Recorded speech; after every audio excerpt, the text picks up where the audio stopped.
Yeah.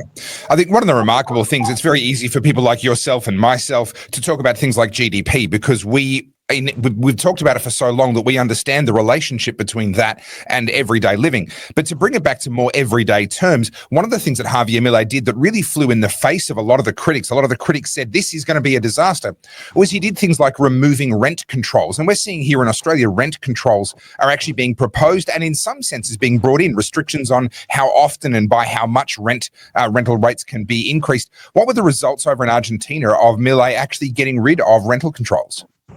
Well, because they had this sort of quasi-fascist state where the government was very, very, very involved in micromanaging the economy, and one of the most powerful, most important segments in any economy is the housing sector, rental prices, property prices. And so the government had been micromanaging it now and setting in all these rules, okay, that were favouring the tenants, not the landowners. And they thought, oh, we're doing this out of compassion to help poor people. But in reality, what it did is it meant that wealthier people were less inclined to invest in property that they could rent out because they just thought, look, there's too many rules. I don't like it.